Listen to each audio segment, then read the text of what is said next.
Hi, I'm Joanna. And I'm Damon, and today we're going to be reviewing this portable charcoal grill. So let's show you what's inside of it. All right, so it comes with the warming grate and the cooking grate.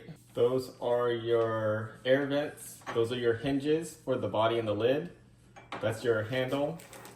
Those are your tools to put the grill together. That is the top lid. That is your charcoal pan.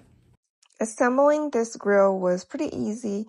You just attach the screws for the handle, the vent cover, and the lid locks, then attach the legs, set the charcoal pot inside, add the grill grates, and you're ready to cook. Here's this 14-inch portable barbecue grill all set up.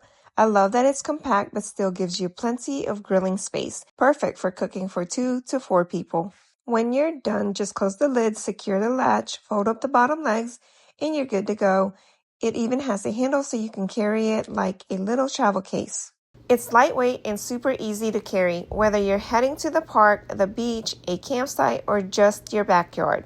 This is a great option for campers, tailgaters, or anyone who wants a portable grill that doesn't take up much space but still delivers big flavor. The dual venting system makes it easy to control the temperature so your food cooks evenly. Plus, there's a heated warming rack to keep your food hot or toast buns while you finish the rest of your meal. This has been perfect for our weekend hangouts, just the right size for a small gathering without all the bulk of a full-size grill. If you're looking for a portable grill that's easy to store, quick to set up, and fun to take anywhere, this one's definitely worth checking out.